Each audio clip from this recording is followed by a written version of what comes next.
a porta de entrada para o reino. Diga assim comigo, a porta de entrada para o reino. E vamos então abrir as nossas Bíblias em Colossenses capítulo 1 e versículos 13. Colossenses 1,13 diz assim: Ele nos tirou do poder das trevas e nos transportou para o reino do Filho do seu amor, em quem temos a redenção pelo seu sangue, a saber, a remissão dos pecados. Então diga assim comigo, Ele me tirou do poder das trevas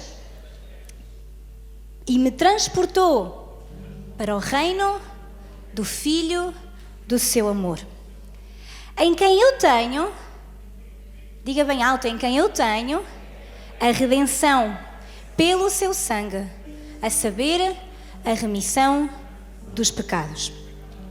Então eu quero dizer-lhe que Deus nos transportou do reino das trevas para o reino da luz. E quando é que isto sucede? Quando é que verdadeiramente nós somos transportados do reino das trevas para o reino da luz? A verdade é quando nós nascemos de novo. Diga comigo, nascer de novo. Quando nós nascemos de novo, quando há uma verdadeira conversão a Cristo, então realmente há esta transferência de um reino para outro reino. Eu quero dizer-lhe, todo o reino tem as suas regras, sim ou não? Os irmãos não estão cá hoje, vamos lá. Todo o reino tem as suas regras, sim ou não? Todo o país, todo o lugar tem as suas regras. E o que a Bíblia está a afirmar é que é impossível nós mudarmos de reino e vivermos segundo as regras e os princípios do outro reino onde nós estávamos. Eu vou dizer de novo, é impossível nós mudarmos de reino e vivermos segundo as regras e princípios do outro reino onde nós estávamos. Vou dar-vos um exemplo prático. Se eu mudar de país, nós todos aqui estamos em Portugal, há aqui alguém nesta sala que não é português e está em Portugal? Ok. No vosso país de origem, há regras, princípios e leis, certo? Quando vocês chegaram ao país, a Portugal, quando chegaram a este país, já não puderam manter-se com as regras, princípios e leis do país de onde vocês vinham, certo?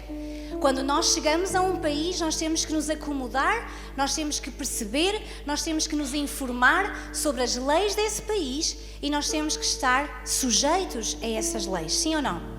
Se eu mudo de país, eu não venho com as regras do país de onde eu venho. Eu agora tenho que me adaptar aos princípios, às regras, às leis do outro país onde eu estou agora. Veja só o que é que a palavra de Deus diz. Diz que Ele nos transportou. Diga comigo, transportou. Ele transportou-nos para o reino do Filho do seu amor. Ele diz que Ele tirou-nos. Diga comigo, Deus tirou-me do poder das trevas e me transportou para o reino de Deus. Então, entenda isto nesta tarde. Se eu sou transportada para outro reino, eu não posso manter-me debaixo do jugo do reino onde eu estava. Neste caso, se eu fui resgatada por Deus do poder das trevas, eu não posso continuar a viver segundo os moldes do reino das trevas. Posso ouvir um amém? É impossível nós querermos estar no reino de Deus e viver conforme os princípios do mundo. Das duas uma, ou estás a ser forte, ou estás a embalar as pessoas, ou estão todos a dormir hoje. Vamos lá, sacuda aí o seu irmão hoje e diga-lhe, prepara-te. Hoje vamos mudar de reino. Então a Bíblia diz o quê? Que Deus nos tirou do poder das trevas e nos transporta para o reino da luz, para o reino de Deus. Então diga assim comigo, se eu estou no reino de Deus, eu já não posso viver segundo os princípios do mundo. Porque eu vou ser transportado. Eu perguntei há pouco se há aqui irmãos que já saíram do seu país. Diga-me uma coisa, se você saiu do seu país, não ficou lá metade? Sim, pois não? Você saiu por inteiro? Está cá em Portugal por inteiro, certo? Você pode dizer, mas o meu coração, a minha mente, eu ainda penso. Ok, mas você está aqui, não está? Não deixou lá um braço, pois não? Não deixou lá uma parte do seu corpo. Quando nós somos transportados para outro reino, é por inteiro. E quando nós somos transportados do reino das trevas para o reino da luz, Deus quer que espírito, alma e corpo venha consigo. Então, diga assim comigo: se eu tenho Cristo na minha vida, eu já fui tirada das trevas e fui transportada para o reino de Deus. Então, ouça isto: mudarmos de reino significa que eu me rendo e agora me amoldo às características do reino de Deus. Quando Jesus começou a pregar o Evangelho, a sua primeira mensagem foi muito simples, mas foi e continua a ser arrebatadora para todos nós. A primeira mensagem de Jesus foi arrependei-vos. Diga comigo: arrependei-vos. Arrependei-vos, pois é chegado a vós o reino dos céus. Quando Jesus começa a pregar o Evangelho, a primeira coisa que ele diz é: arrependam-se. Eu vou dizer de novo, a primeira coisa que Jesus diz quando começa a pregar o Evangelho é: arrependam-se. E o que significa arrependimento? Arrependei-vos é a ordem. Diga comigo: arrependei-vos é a ordem de Deus é a ordem de Deus para a entrada neste novo reino. Diga comigo: arrependimento é a ordem de Deus para a entrada no reino de Deus. E arrepender significa muita coisa, mas arrepender significa que eu reconheço que os caminhos por onde eu andava não eram corretos. Há aqui alguém que pode dizer que isso é verdade na sua vida? Que os caminhos por onde andava não eram corretos. Arrependimento significa que eu reconheço que estava separada de Deus, que a vida que levava não o agradava e que ainda que eu tenha sido originalmente criada por Ele e para Ele, o pecado corrompeu essa condição. Agora, essa não é a minha realidade. Eu nasci nesta terra com uma tendência natural para o pecado, ainda que eu tenha sido criada por Ele. Alguém pode dizer que isso aconteceu também na sua vida? Nós temos que entender que arrependimento é nós realmente reconhecermos que nós estamos errados. Há aqui alguém que pode dizer: eu reconheço que estou errado? Porque hoje em dia nós estamos diante de uma geração muito voltada para si mesmo, que quer conquistar os seus ideais, que quer ter voz, quer ter uma voz ativa na sociedade, ainda que os seus valores e princípios sejam totalmente errados, mas é uma geração que quer mostrar-se, quer dizer que é digna de aceitação, digna que o compreendam. Está aqui alguém que vive cá nesta terra, neste tempo?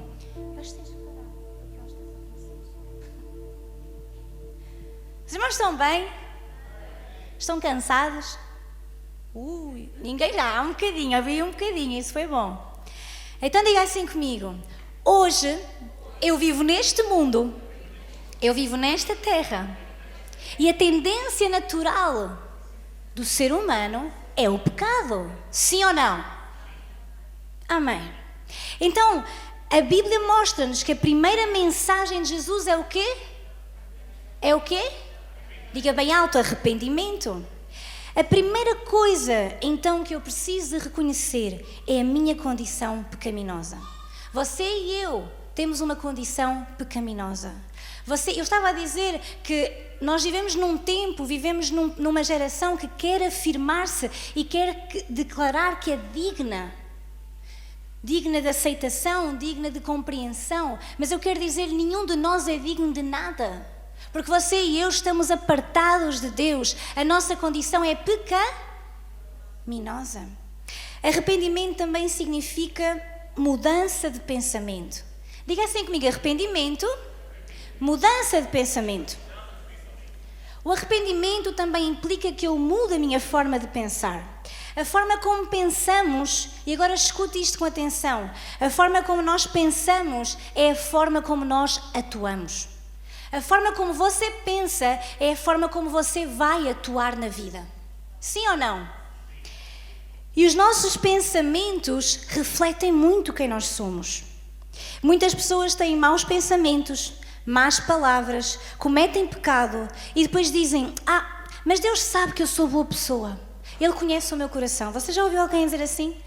Que as palavras são más, as atitudes são péssimas, as ações são erradas, mas depois ainda diz: não, mas Deus sabe que eu sou boa pessoa. Deus conhece o meu coração. Eu quero dizer, se as suas atitudes já são más, eu imagino o seu coração. Você pode rir-se um bocadinho hoje?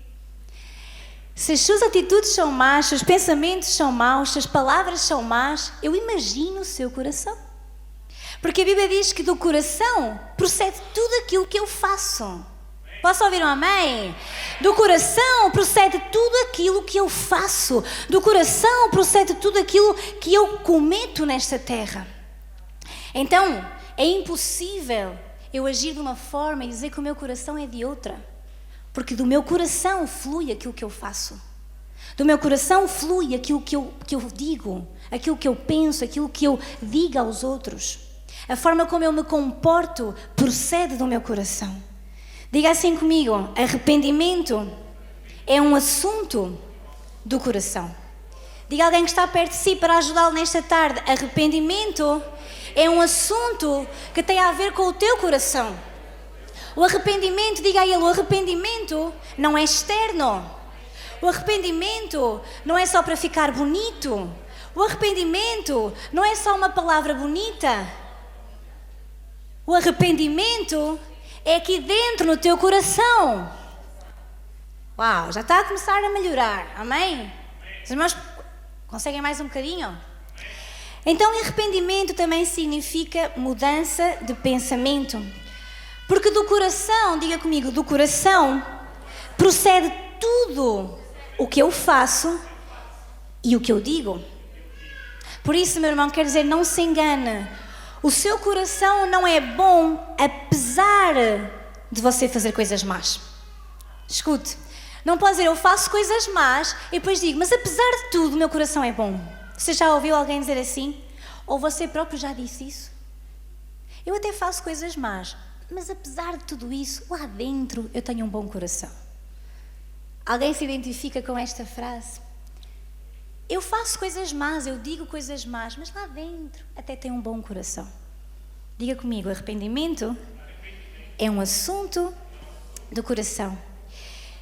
Então, entendamos isto. É exatamente por o nosso coração ser mau e ser apartado de Deus. Porquê que ele é mau? Porque ele está longe de Deus. Entenda o que eu quero dizer. Está apartado de Deus. Por isso nós fazemos, pensamos, agimos mal. Sim ou não? Porque a nossa condição é uma condição que está longe de Deus.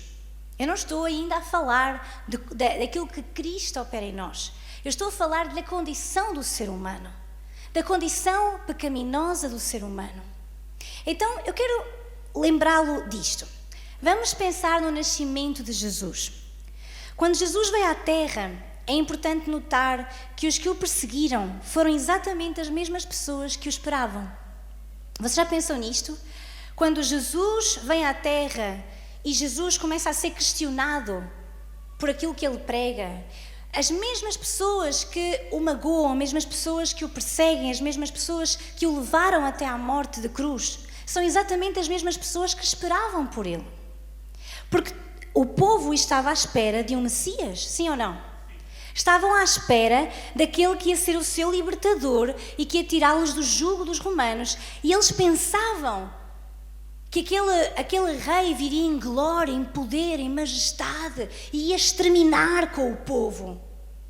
Só que Jesus, diga comigo, ele veio em glória, ele veio com poder, mas ele não vem como o povo esperava. Ele vem numa condição humilde. Ele vem no meio de uma família humilde. E dali eles pensavam que não sairia nada. É verdade ou não? Mas apesar de Jesus ter vindo cheio de autoridade, ele vem numa condição que as pessoas não esperavam que dali viesse a salvação. Mas observe que Deus sempre está pronto para ferir a lógica do ser humano. Diga comigo, Deus está sempre pronto para ferir a minha lógica. Porque ele pega na impossibilidade de alguém para torná-lo possível. Veja isto, um dos encontros mais bonitos na Bíblia, que tem uma expressão muito bonita, é exatamente quando Maria se encontra com Isabel. Ambas estão grávidas, certo? Isabel, ela tem dentro do seu ventre aquele que vai preparar o caminho, e Maria tem dentro do seu ventre o próprio caminho. Você pode dizer amém a isto? Então, mas o incrível disto é que nós estamos a falar de dois ventres impossíveis de gerar, sim ou não? Porque era um ventre virgem, certo? Sabemos que Maria era virgem, concebeu pelo poder do Espírito Santo, e o ventre de Isabel era infértil. Então, dois ventres improváveis têm o futuro dentro delas. Um tem o que prepara o caminho e outro tem o próprio caminho dentro delas. E diz que até quando elas se encontram, os bebés têm uma reação. Então, eu quero dizer-lhe que Deus, Ele sempre está a ferir a lógica do homem. Deus está a dizer-nos que Ele não precisa da nossa intervenção para realizar milagres. Deus não precisa de mim e de si para realizar milagres. Ele é o Senhor. Ele é Deus. Deus não depende das nossas circunstâncias para operar o sobrenatural. As leis dele são diferentes das leis do mundo natural. Então, quando Deus nos transfere do poder das trevas para um reino de amor, Ele também não vai fazer isso segundo as regras lógicas. Mas essa operação, diga comigo, é sobrenatural. E implica que a nossa conversão, ela também é sobrenatural. Eu quero dizer-lhe isto. Convertermos-nos a Cristo, recebermos Jesus na nossa vida, é um ato sobrenatural, porque é necessário nascer de novo. Estamos a falar de um novo nascimento. Então, escute isto. Hoje fala-se muito de avivamento. Quantos já ouviram falar dessa expressão avivamento? E nós sempre estamos à espera que o avivamento também seja algo mais externo. Acontece quando há muitos milagres, quando a igreja é ativa, quando é alegre. É certo que isso é verdade, certo? Quando há um avivamento no meio do povo, isso vai acontecer. Mas eu quero dizer-lhe que mais do que tudo o que Deus quer fazer, passa primeiro por dentro de nós. A primeira pessoa a ser avivada vai ser você. E você então depois vai ser parte de um avivamento grupal, de grupo. Certo? Mas primeiramente Deus vai fazer um avivamento dentro de si. Isto é para dizer-lhe o quê, irmão? Que nós todos, escute com atenção nesta tarde, nós todos estamos numa condição pecaminosa. Nós todos, não há nenhum, a palavra de Deus diz que não há um justo, não há um sequer. E o que é que acontece? Quando é que Deus nos transporta do reino das trevas para o reino da luz? Quando verdadeiramente você e eu nascemos de novo. Eu vou dizer-lhe outra vez, você e eu precisamos de nascer de novo. Nascer de novo do Espírito. É necessário isso para verdadeiramente nós entrarmos no reino de Deus. Eu quero dizer isso nesta tarde porque o reino de Deus não é somente uma coisa. O reino de Deus não é só palavras. O reino de Deus, diz a palavra de Deus que o reino de Deus não é comida nem bebida. Ou seja, não são coisas materiais. O reino de Deus é justiça, é paz, é alegria no Espírito Santo. Aí está o reino de Deus. Quando você e eu entramos no reino de Deus, nós entramos em algo sobrenatural. Tem que suceder comigo e consigo uma transformação sobrenatural. Isso significa que você e eu vamos ter que ser transformados pelo poder sobrenatural. As coisas de Deus não são naturais. Diga a alguém que está ao seu lado, banho nesta tarde, e diga-lhe: as coisas de Deus não são naturais. Elas são sobrenaturais. Quando Deus intervém na tua vida, é sobrenatural. Quando Deus muda algo dentro de ti, é sobrenatural. Quando tu nasces de novo, é sobrenatural. Não é algo físico, irmão. Não é algo natural. Não é algo que dependa de uma intervenção do homem. É Deus dentro de si. E a primeira transformação que Deus quer fazer é exatamente dentro de nós. É lá dentro de nós que Deus quer fazer essa transformação. Então, escute isto nesta tarde. Ele quer transformar quem nós somos. Sabe, aquele povo que esperava por um Messias, eles estavam à espera de um avivamento estético. algo por fora, algo externo. Eles queriam ver algo cá fora, mas Jesus, Ele não veio trazer um avivamento estético, veio trazer um avivamento genético. Ele não veio trazer um avivamento estético, Ele vem trazer um avivamento genético. Porquê? Porque Ele quer transformar quem nós somos. Eu não sei se você está aqui nesta tarde. Eu não sei, mas eu creio que sim. Amém. Você pode olhar para alguém ao seu lado e diga: tu estás cá hoje? Diga-lhe: tu vieste aqui a este lugar nesta tarde? Tu estás mesmo aqui hoje? Belisque um bocadinho e diga, assim com respeito e cuidado, só para ver se ele está aí mesmo. Tu estás aqui hoje? Então diga: se estás aqui hoje, é porque Deus tem algo sobrenatural para fazer contigo. Porque tudo o que Deus faz não é natural, tudo o que Deus faz é sobrenatural. Tudo o que Deus faz contigo, através de ti, na tua vida, é sobrenatural. Porque as coisas de Deus não se entendem. As coisas de Deus são sobrenaturais. Então, veja isto. Jesus vem trazer um avivamento genético. Ele vai transformar-nos primeiro a nós.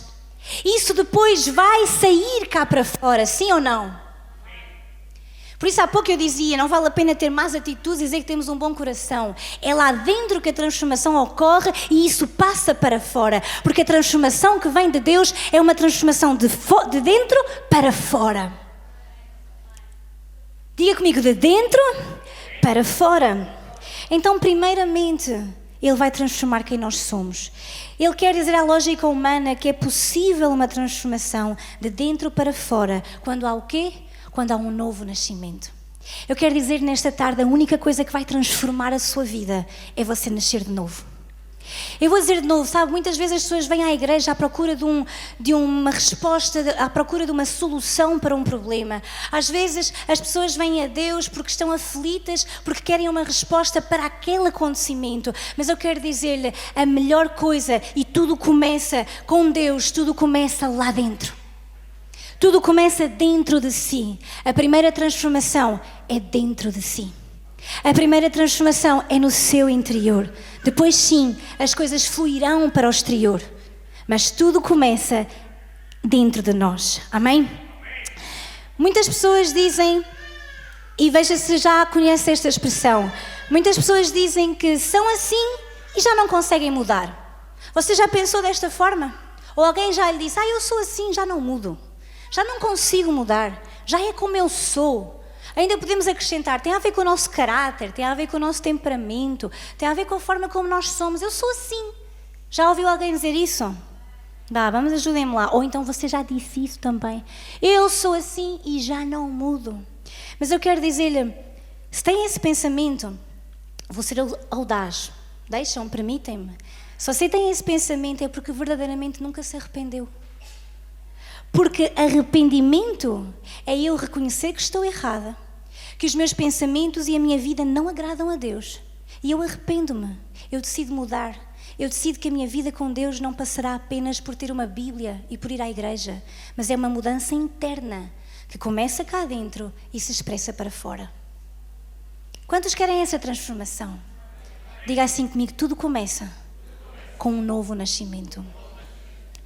É impossível eu ter condutas incorretas, práticas incorretas aos olhos de Deus e esperar que Ele saiba quanto no fundo eu sou boa pessoa. Porque o Evangelho não se trata de eu ser boa pessoa. Diga comigo: o Evangelho não se trata de eu ser uma boa pessoa. Trata-se de uma transformação interna dentro de mim. Um reconhecimento do quão suja e pecaminosa eu sou diante de um Deus santo e que eu preciso urgentemente que Ele tenha misericórdia de mim.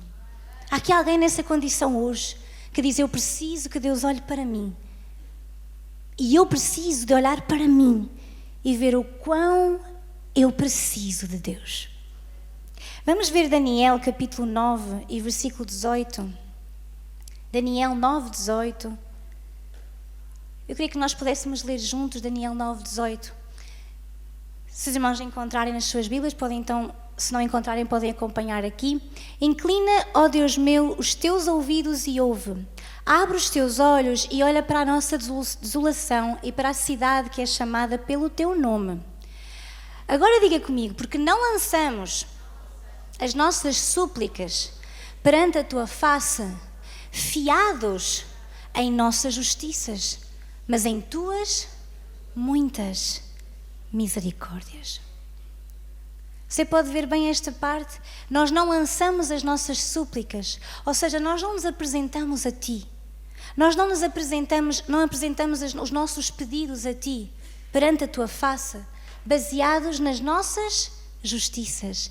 Não aparecemos a Deus baseados no quão nós somos bons. Não aparecemos diante de Deus a dizer-lhe o quão nós somos bons, o quão nós somos merecedores. Eu sei que qualquer um de nós, em algum momento da nossa vida, nós até podemos ter passado por situações em que nós dizemos, eu não merecia isto. Certo? Há momentos que nós sentimos que não éramos merecedores daquilo que nos aconteceu. Talvez porque o que nós fizemos foi muito e não esperamos que nos retribuam da forma que retribuíram. Então podemos pensar, eu não mereço que me fizessem isso. Estão cá? Qualquer um de nós pode ter esse pensamento ou esse momento na vida. Mas diante de Deus, você não aparece baseado nas suas justiças. Você aparece baseado nas suas muitas misericórdias. Nós podemos ir diante de Deus porque Ele é bom, não porque nós somos bons. Eu não posso ir a Deus e dizer, eu estou aqui porque eu sou bom e tu sabes que eu sou bom, Deus. Eu não mereço porque eu sou bom. Não, eu não mereço nada. Eu não sei se os irmãos estão cá hoje. Eu não mereço nada. Eu apareço diante de Deus, apresento as minhas súplicas através das suas grandes misericórdias, não porque eu sou boa, não porque eu mereço que Deus me ouça. Sabe porque eu estou a falar disso nesta tarde? Porque às vezes, e creio que Deus colocou esse sentimento no meu coração, acho que qualquer um de nós pode chegar àquele ponto de nós às vezes falarmos com Deus de uma forma que parece que Ele é obrigado a fazer algo por nós. Deus, Tu tens que fazer. Deus, faz alguma coisa, senão eu.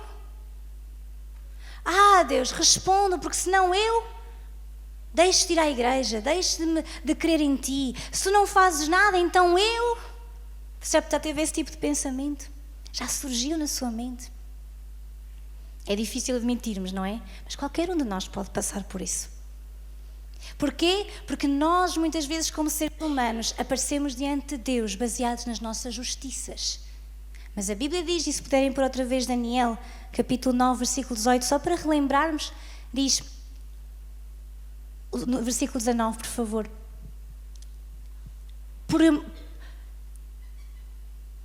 Por amor de ti, Daniel 8, 19. Estávamos no 9, 18, desculpem, 9, 18. Inclina, ó Deus meu, e olha para, que é chamada pelo teu nome, seguinte. Porque não lançamos, diga comigo, porque não lançamos as nossas súplicas. Você tem súplicas? Diga comigo, você tem pedidos? Você tem clamores no seu coração? Você tem coisas que precisa que Deus intervenha? Você tem momentos na sua vida que só Deus são as suas súplicas. Mas nós não lançamos as nossas súplicas perante a Tua face, Deus, confiados nas nossas próprias justiças, mas somente pela Sua, você pode dizer misericórdia? É pela Sua misericórdia. Então, hoje, muitas pessoas estão a seguir os ensinamentos de Deus. Ouça isto com atenção. Muitas pessoas estão a seguir os ensinamentos de Deus como uma forma de vencer na vida. Pegamos em versículos que diz, eu tenho pensamentos de paz e não de mal. Nunca te deixarei nem te desampararei. Deus cumprirá o desejo do teu coração. Nenhum dos planos de Deus podem ser frustrados. Isto é verdade ou mentira? Tudo isto é a palavra de Deus, sim ou não? Isto é o que Deus tem para a nossa vida, sim ou não? Mas eu quero dizer, a maior mensagem onde se baseiam todas estas continua a ser: arrependei-vos porque o reino de Deus chegou. Todas estas mensagens são verdadeiras, todas estas mensagens são a palavra de Deus, mas primeiro, diga comigo, primeiro eu preciso me arrepender. Claro, nós estamos a dizer às pessoas, não, confia em Deus e Ele tudo fará. Estamos a dizer aos outros, não, Deus tem um plano maravilhoso para a tua vida. Sim, isso é tudo verdade. Mas primeiro, diga comigo, primeiro temos que nos arrepender. Você está cá hoje, todas essas promessas de Deus são verdade, são, mas não seja... Bem, eu ia dizer isso, alguém disse por mim. Não seja hipócrita ao ponto de pensar que não temos que nos arrepender, que podemos continuar com a nossa velha vida e clamar a Ele segundo as nossas justiças e dizer, Deus, tu tens que fazer, mas eu continuo no pecado. Deus, tu tens que intervir, mas eu sou um murmurador. Não, Deus, tu tens que fazer porque eu tenho grandes sonhos e tu vais cumprir os meus sonhos porque é a tua palavra, mas continuas a fazer tudo o que é pecado e sujo diante de Deus. Uau, faça assim, uau, só para me ajudarem, irmãos, que está assim aqui. Diga assim comigo alguém, diga aí alguém, é forte, mas é poderoso, porque a palavra de Deus, ela é sobrenatural e transforma a minha vida, amém? Então escute, eu comecei por falar que nós fomos transportados do poder das trevas para o reino da luz. Eu não posso viver no reino da luz e continuar a ser influenciado pelo poder das trevas. Diga assim comigo, uma coisa ou outra. Sabe, é que Deus não é um Deus do meio. Ou você diz sim ou você diz sim. Não há cá o crente do meio. Sabe, é aquele crente que caminha ali. Faço assim, mas também faço assim, porque Deus é bom e Ele me ama. Diga assim comigo, a primeira mensagem que Jesus determinantemente falou foi arrependimento, arrependei-vos, porque é chegado a vós o reino dos céus e não entraremos nele sem o arrependimento. Amém? Então, Jesus, em muitos momentos, nós vemos como Ele até diz, vem como estás.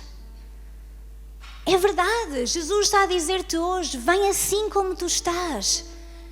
Mas eu estou em pecado, eu estou na mentira, eu tenho problemas. Vem assim como tu estás, porque Ele recebe-te. Vem como estás. Mas Ele vai mudar-te. Ele não diz para tu permaneceres igual. Ele diz, vem como estás, rende-te a mim. Mas não vais permanecer igual. Diga assim comigo, quando eu vou a Jesus, eu não posso permanecer igual. Sabe, há um momento na Bíblia em que Jesus tem um encontro forçado, não é?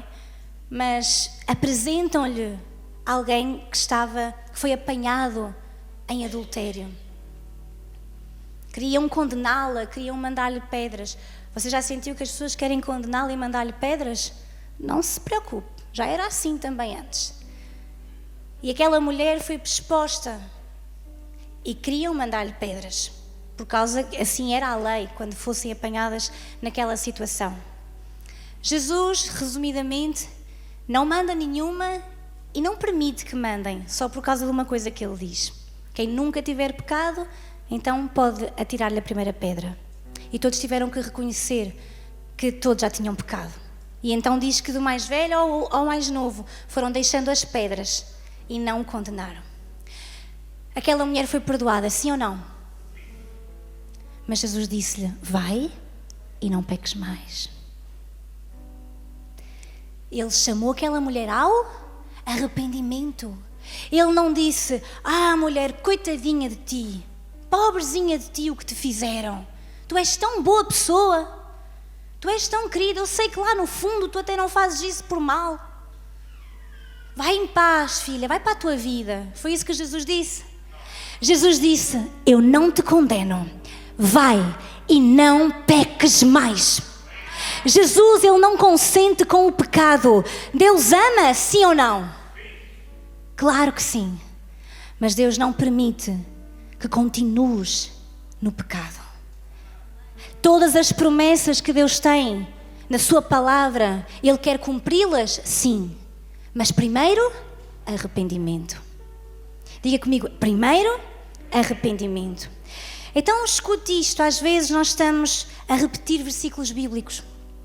Nós estamos a selecionar os que gostamos mais e que nos trazem alento, que nos trazem esperança, mas não estamos a ler a Bíblia. Eu quero dizer, é bom meditarmos por assuntos, sim. É bom nós meditarmos, necessitamos de cura, vamos ler sobre cura, sim. Mas isso tem que ser um extra à leitura da palavra de Deus. Como é que você vai conhecer a Deus se você não conhece isto aqui? Que é a palavra. Mas eu leio a Bíblia nos versículos que eu preciso. Pois, mas a Bíblia não é... Posso ser assim audaz? A Bíblia não é aquele livro que lhe dão lá na bruxa quando você vai lá. A Bíblia não é um mantra que você vai repetir. A Bíblia não é isso. Você vai à bruxa e dão-lhe um caderninho. Agora diga isto muitas vezes. Várias religiões, se pode dizer assim, têm mantras, têm frases que as pessoas dizem repetidamente para que a sua mente se concentre. Mas eu quero dizer isto aqui, meus irmãos. Não é um mantra. Isto não é. Isto é a palavra do Deus vivo. Esta palavra é viva e eficaz. Diz a palavra que ela é mais penetrante que uma espada de dois gumes. Ela penetra a sua alma. Ela divide tudo na sua vida. Ela mostra-lhe quem você é. Ela mostra-lhe o que é que você tem que fazer. Ela mostra-lhe que mudanças têm que ocorrer na sua vida. E você está a ler a Bíblia por assuntos só? Leia a Bíblia por assuntos como um extra à sua oração. Mas primeiro, conheça o seu Deus. Há pessoas que têm anos de crentes e nunca leram este livro. Mas eu já li um versículo. Nunca leram. Sabe o que é a Bíblia? É uma carta de amor que Deus escreveu para si e para mim. A Bíblia é uma carta de amor. Está aqui tudo o que você tem que fazer. Mas sabe, as pessoas hoje estão a usar versículos para viver bem na vida. Estão a usar palavras de Deus como mantras para serem mais que vencedoras. É o que Deus quer para a sua vida, que você seja mais que vencedor? Claro que sim. Mas primeiro conheça o Deus que está aqui nesta palavra, que é a própria palavra. Conheça, porque Jesus é o Verbo eterno. Jesus é a palavra. Você tem Jesus. Eu não sei se você tem Jesus na mesa de cabeceira, não sei se você tem Jesus lá num sítio qualquer da sua casa, não sei se você tem Jesus no carro que você tira quando vem ao domingo à igreja, eu não sei onde você tem Jesus, mas eu quero dizer-lhe que a palavra de Deus é o Verbo. A palavra de Deus é o próprio Cristo. E você tem a oportunidade de conhecer o seu Deus da forma mais íntima. Você quer direção para a sua vida, você quer saber quem você é, aqui você encontra respostas. Mas não diga só, vais vencer, vais conseguir fazer tudo o que planeaste, vais ter todos os teus sonhos cumpridos. Primeiro conhece o teu Deus e arrepende-te. Você pode dizer a alguém, uau! Você pode dizer, uau, já sou eu a pedir, né? Mas vocês podem dizer, meu Deus do céu. Ou vocês podem dizer, que bom que é a palavra de Deus, amém? Muitas pessoas não leem a Bíblia, não conhecem Deus. Sabem apenas algumas coisas sobre a palavra. Então, muitas vezes as pessoas podem pensar, Deus está comigo, Ele ama-me, Ele é bom.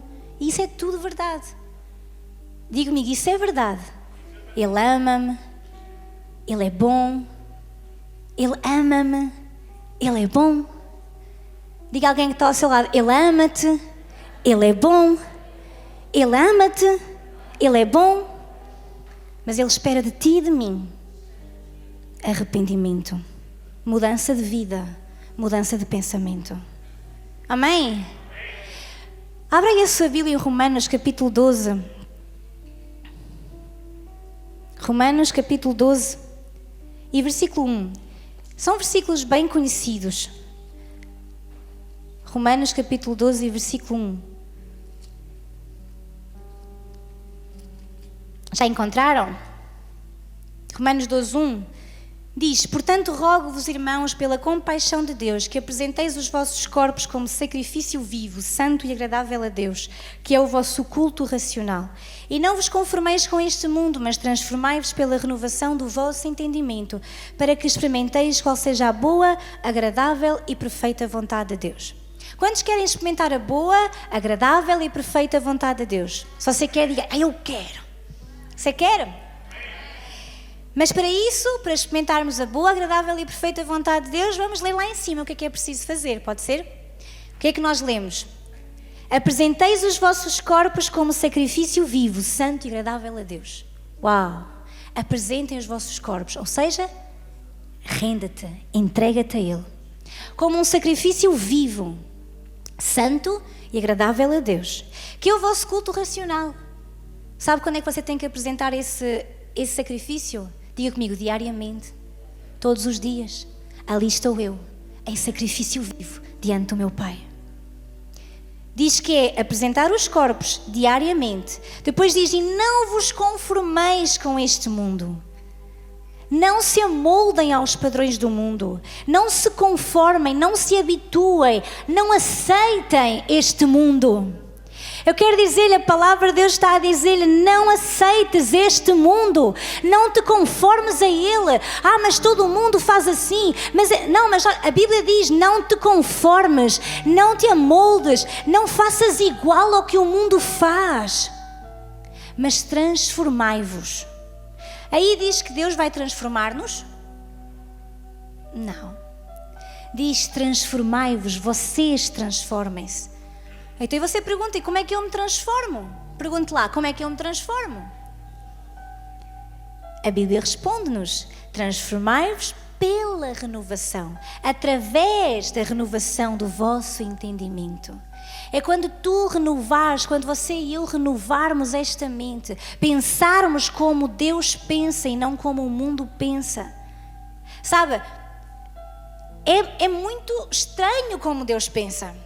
O mundo diz-te: se te fazem mal, faz pior. O mundo diz: se te fazem mal, não perdoes, guarda-te. O que é que o reino de Deus diz? Fazem-te mal, perdoa. Bendiz aos que te maldizem. Abençoa aqueles que te fazem mal. Se te pedirem para correres 1 milha, corre 2. Você está pronto para viver no reino de Deus? Diga assim comigo: que o reino de Deus é diferente do reino do mundo. Não nos conformamos, não nos moldamos. Depois diz para nós nos transformarmos pela renovação do nosso entendimento. Então só e apenas quando há transformação e renovação do entendimento é que nós experimentamos a boa, agradável e perfeita vontade de Deus. Então eu quero dizer-lhe, a Bíblia não é um manual de proteção contra o maligno. A Bíblia é o livro que lhe permite conhecer de perto o seu Deus. A Bíblia é aquilo que nos ensina, é onde nos ensina a sermos verdadeiros filhos de Deus. Você está aqui e quer ser um filho de Deus? Diga aí a alguém que está ao seu lado: lê a Bíblia. Os irmãos estão a gostar da palavra? Diga: lê a Bíblia. Sabe, ontem o pastor Benin disse uma frase que eu registrei. E eu quero dizê-la hoje aqui. Ele diz assim: é impossível abandonar Jesus se realmente tiveste um encontro com Ele. Se tu realmente tiveres um encontro com Jesus, tu não consegues abandonar. Porque no dia em que tu começas a experimentar a sua presença, tu não queres mais nada. Porque no dia em que tu começas a ver o seu rosto, tu só queres estar perto dele. No dia em que tu vês quem ele é, tu percebes que tu não és nada. Tu percebes que há imundícia em ti, que há pecado em ti. Quando tu começas a conhecê-lo, o teu desejo pelo pecado começa a mingar, porque é impossível estar diante da sua majestade e continuares igual. É impossível estar diante da sua majestade e pensares da mesma forma. É impossível.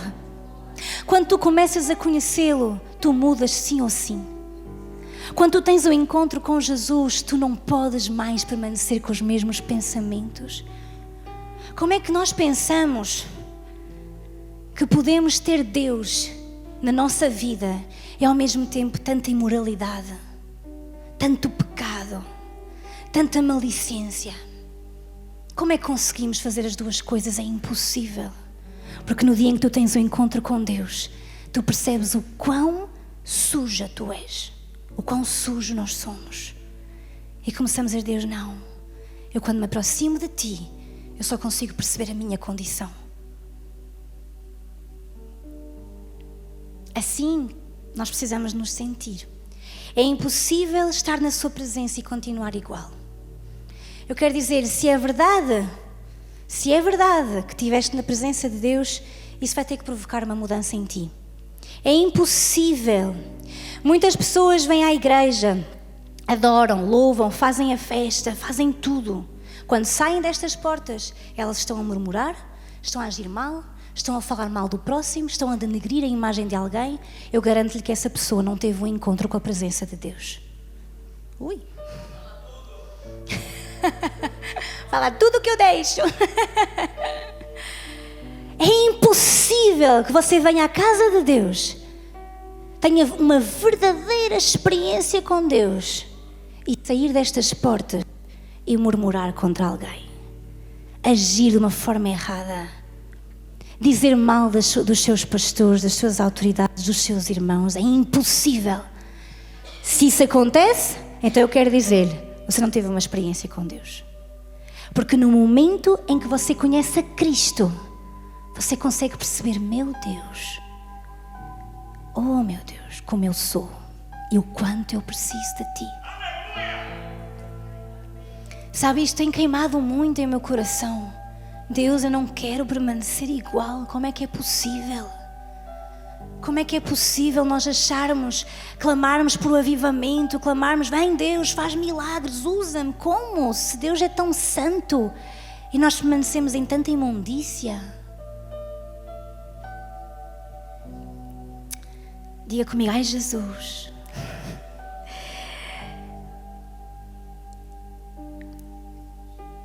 Deixe-me dizer-lhe isto: quando saem, essas pessoas quando saem estão a murmurar, a agir mal, a falar mal do próximo. Então é impossível que essa pessoa tenha estado na presença de Deus. Ela esteve na igreja, mas não esteve na sua presença.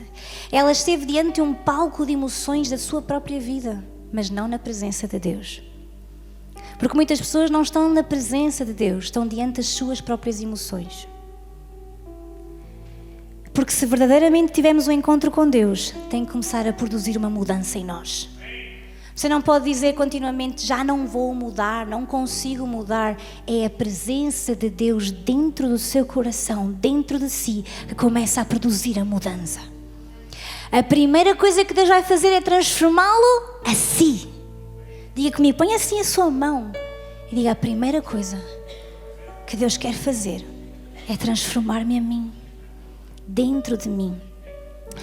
Crermos em Deus provoca uma mudança na nossa vida e é impossível que assim não seja.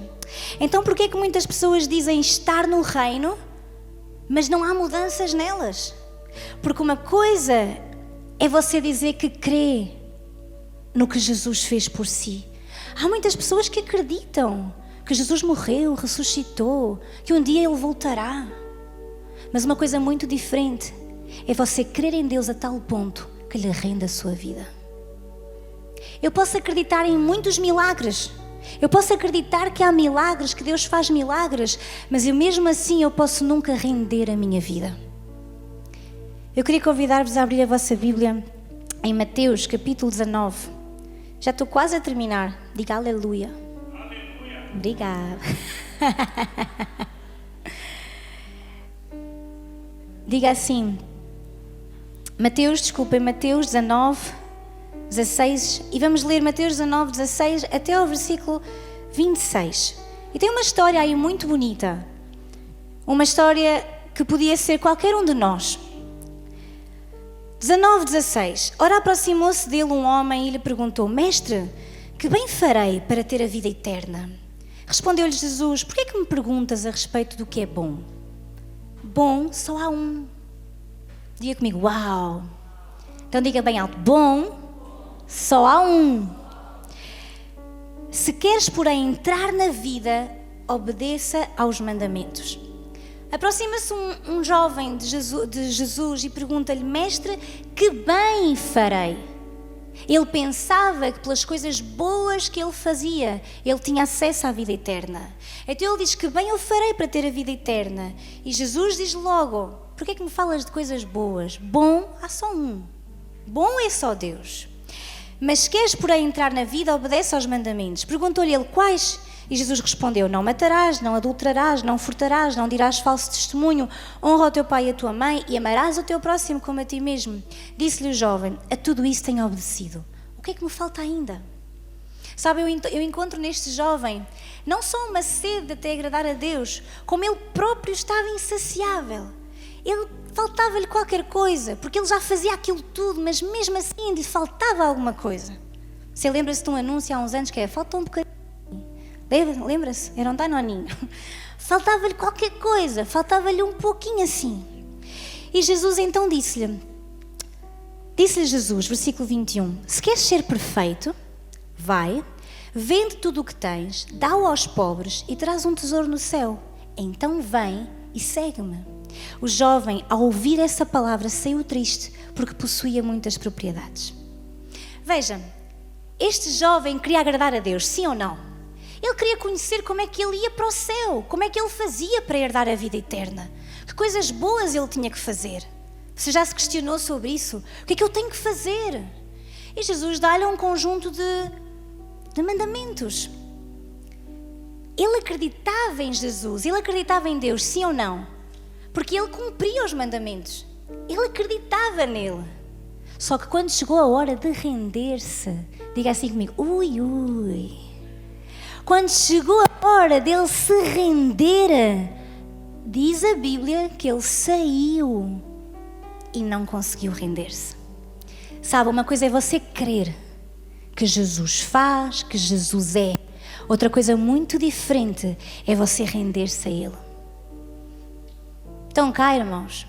Uma coisa muito diferente é render-se a Ele. Render-se, confiar, dizer acabou a minha vida, dizer como Paulo dizia, já não vivo mais eu, Cristo vive em mim, já não sou nada. Você está pronto para dizer, eu já não sou nada, Cristo vive em mim. Então diz que aquele jovem saiu e não se rendeu a Cristo. Então o versículo 23 disse então Jesus aos seus discípulos, em verdade vos digo que é difícil entrar um rico no reino dos céus. Outra vez vos digo que é mais fácil passar um camelo pelo fundo de uma agulha do que entrar um rico no reino de Deus. Os seus discípulos, ouvindo isso, admiraram-se muito e disseram, quem poderá então salvar-se? Sabe porquê? Porque naquela época, na sociedade judaica daquele tempo, as riquezas eram identificadas como um sinal de aprovação divina. Ou seja, para eles, para os ricos, havia mais hipóteses de serem salvos. Porque as riquezas naquele tempo eram consideradas aprovação divina. Se a pessoa tinha riquezas, é porque Deus estava a aprová-los. Era o que eles pensavam. Então, quando Jesus diz, é difícil um rico entrar no reino de Deus, os discípulos entenderam, meu Deus, se nem os ricos, que à partida são aqueles que têm a aprovação divina, não conseguem entrar, então quem é que vai entrar? Você já se perguntou, quem é que lá vai entrar? E então Jesus respondeu no versículo 26. Jesus, olhando para eles, disse-lhes, para os homens isso é impossível, mas para Deus tudo é possível. Sabe porquê, irmão? Porque com Deus é sobrenatural. Porque não é natural, não é pelas riquezas, não é pelas prosperidades, é pelo seu coração, por uma transformação genuína que Deus opera em si quando você nasce de novo. Então é impossível nós termos Cristo em nós e não haver mudança em nós. Há uma mudança interna que passa para o externo. Nem se consegue viver para sempre fingindo ser muito bom, mas com um coração contaminado, como também é impossível ter um coração limpo e viver uma vida pecaminosa. Não é possível. A transformação que Deus opera em nós tem uma manifestação de dentro para fora. E por isso a Bíblia fala, para terminarmos, a Bíblia fala das obras da carne e do fruto do Espírito, certo? Porquê que fala das obras da carne? Porque obras são coisas que nós podemos fazer. A carne faz obras, mas o Espírito produz em nós um fruto. Quando nós nascemos de novo, diz a Bíblia que o Espírito Santo vem viver dentro de nós. O Espírito de Deus habita dentro de nós e começa um trabalho dentro de nós. Por isso não podemos dizer que não conseguimos mudar. Se realmente nós temos Cristo em nós, o Espírito Santo começa a produzir em nós um fruto.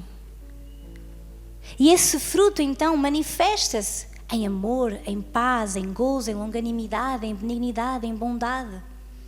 Mas diga comigo, é a operação do Espírito Santo na minha vida.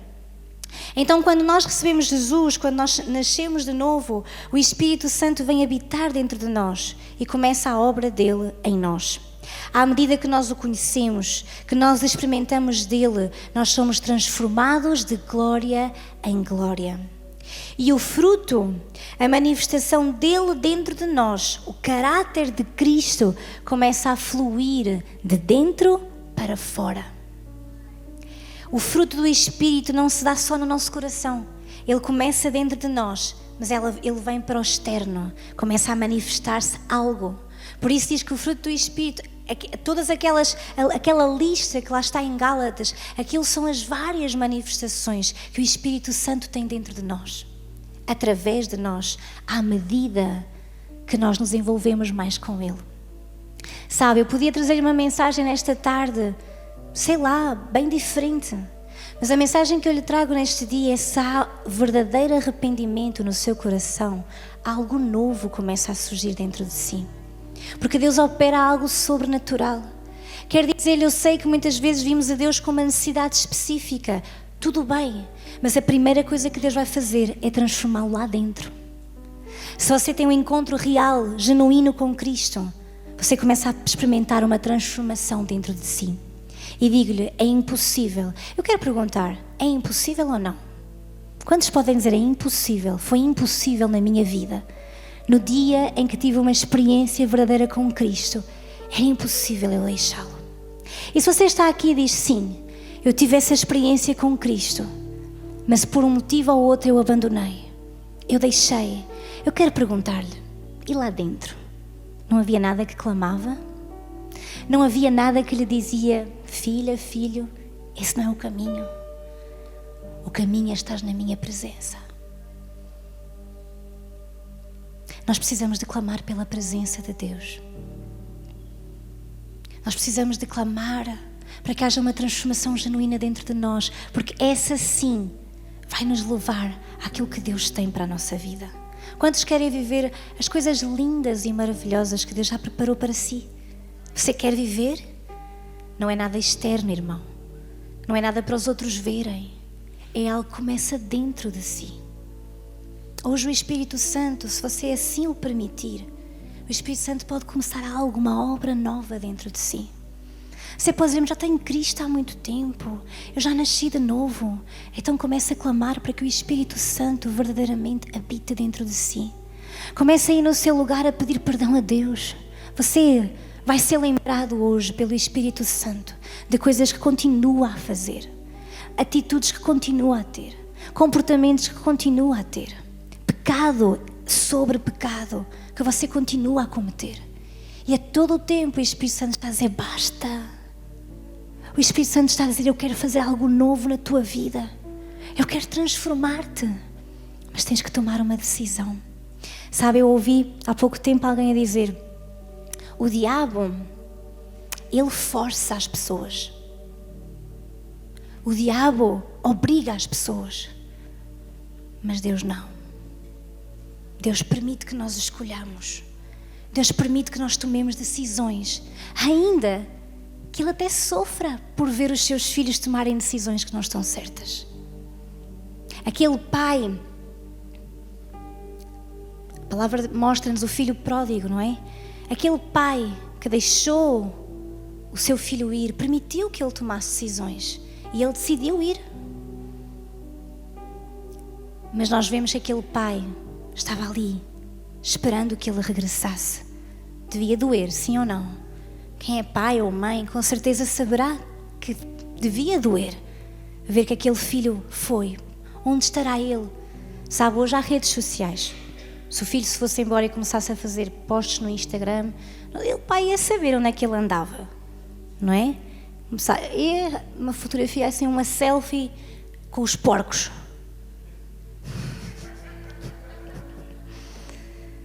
E ele a dizer, aqui estou eu, desgraça total, e um emoji a chorar. Porque hoje as pessoas expõem tudo nas redes sociais, não é? Então imaginem aquele filho pródigo de redes sociais na mão, com um Instagram e um telemóvel, com um iPhone topo de gama. Não, já não era bem topo de gama, bem, não devia ser, não é? Porque ele saía da casa do pai com um iPhone topo de gama e não sei se ele o iria manter. Pelo caminho devia ser roubado ou assim. Estou a brincar. Mas o pai não sabia dele, irmãos. Ele talvez se questionasse, ainda estará vivo? Sobreviveu? Como é que ele estará? E diz a Bíblia que ele o viu ao longe. Sabe, Deus, Ele é o Espírito Santo, como se costuma dizer assim, é um gentleman, não é? Ele aguarda que nós, é um cavalheiro, Ele aguarda que nós tomemos uma decisão. E hoje, sabe, nós vivemos coisas lindas na semana passada, mas a presença de Deus tem que mudar a tua vida, porque se não muda, tu não tiveste um encontro com a presença. Mas foi tão bom, foi maravilhoso. Foi sim, mas precisamos de manter isso dentro de nós, porque se não há uma mudança, se as tuas palavras continuam a ser as mesmas, se tens um encontro com a presença, mas depois sais e permaneces com a tua vida igual, não tiveste um encontro com a presença. E a presença de Deus está aqui nesta tarde, porque Ele é bom, amém? Então, para terminar, e o grupo pode subir também, estou-me a terminar, eu queria convidar os irmãos a abrir a Bíblia só em João, capítulo 10, e quero lembrar-vos que eu falei no início, que a minha mensagem chamava-se, ainda recordam? A porta de entrada para o reino. E eu falei da porta de entrada, pelo menos do requisito, que é o arrependimento. Diga comigo, o arrependimento é o requisito para a entrada no reino. E como é que nós entramos no reino? Diga comigo, como é que se entra num lugar? Pela porta. E Jesus, em João capítulo 10, versículo 7, João 10, 7 diz assim, portanto tornou Jesus a dizer, em verdade vos digo que eu sou a porta das ovelhas. Diga comigo, porta. Agora diga comigo, que alívio. Uau, isto é chuva. Uau. A chuva do Espírito Santo também está a descer aqui neste lugar, amém, irmãos? Agora diga comigo, que alívio. Jesus afirmou que Ele era a porta. Diga a alguém que está ao seu lado, Jesus é a porta. Então Ele diz, eu sou a porta das ovelhas. Todos os que vieram antes de mim são ladrões e assaltantes, mas as ovelhas não os ouviram. Eu sou a porta. Todo aquele que entrar por mim será salvo. Entrará, sairá e achará pastagens. O ladrão só vem para roubar, matar e destruir. Eu vim para que tenham vida e a tenham com abundância. Jesus, a porta, Ele veio para nos dar vida e vida com abundância. Diz que Ele é a porta das ovelhas. Todo aquele que entrar por mim, sabe, você e eu, para entrarmos no reino de Deus, só através de Jesus. É através de Jesus Cristo que você entra no reino. E Ele diz, aquele que entrar por mim será salvo. Você nasce de novo, entra no reino de Deus pela porta que é Cristo e é salvo. Depois diz, será salvo, entrará, sairá e achará pastagens. Você vai encontrar descanso na presença de Deus. Você pode confiar na presença de Deus. Você pode descansar na presença de Deus. Pelo contrário, o ladrão, que é o inimigo, ele vem para roubar a tua vida. Quer dizer que o reino das trevas, o poder das trevas onde nós estávamos antes, e quem o governa é este ladrão. O ladrão só veio para roubar, matar e destruir a tua vida. Não tem nada de bom para te dar. Posso ouvir um amém? O ladrão não tem nada de bom para nos dar. Mas Jesus disse: eu que sou a porta das ovelhas, eu que se vocês entrarem por mim serão salvos, eu que vou vos dar descanso. Eu vim para que vocês tenham vida e não a tenham de uma forma qualquer, a tenham com abundância. Jesus quer dar-lhe vida e vida e vida e vida. Jesus quer dar-lhe vida com abundância. Então Jesus é a porta. Diga comigo, Jesus é a porta. Agora vamos a Mateus capítulo 7. Então quem é a porta? Quem é a porta? Quem é a porta? E agora pergunta assim, e como é essa porta? Diga lá comigo, como é que é essa porta? Mateus capítulo 7, versículo 13, dá-nos a descrição da porta. Diz assim: entrai pela porta estreita, porque larga é a porta e espaçoso o caminho que leva à perdição, e muitos são os que entram por ela. Como é estreita a porta e apertado o caminho que leva para a vida, poucos são os que a encontram. Essa porta é estreita. Diz que larga é a porta e espaçoso o caminho que leva à perdição. O que nos leva à perdição é largo, espaçoso, uau, parece que é aquela filosofia do posso tudo porque Deus me ama. Deus não quer saber do meu pecado porque afinal Ele ama-me, só e apenas isso. Eu posso fazer o que eu quiser, eu posso continuar, eu tenho razão, eu tenho as minhas justiças.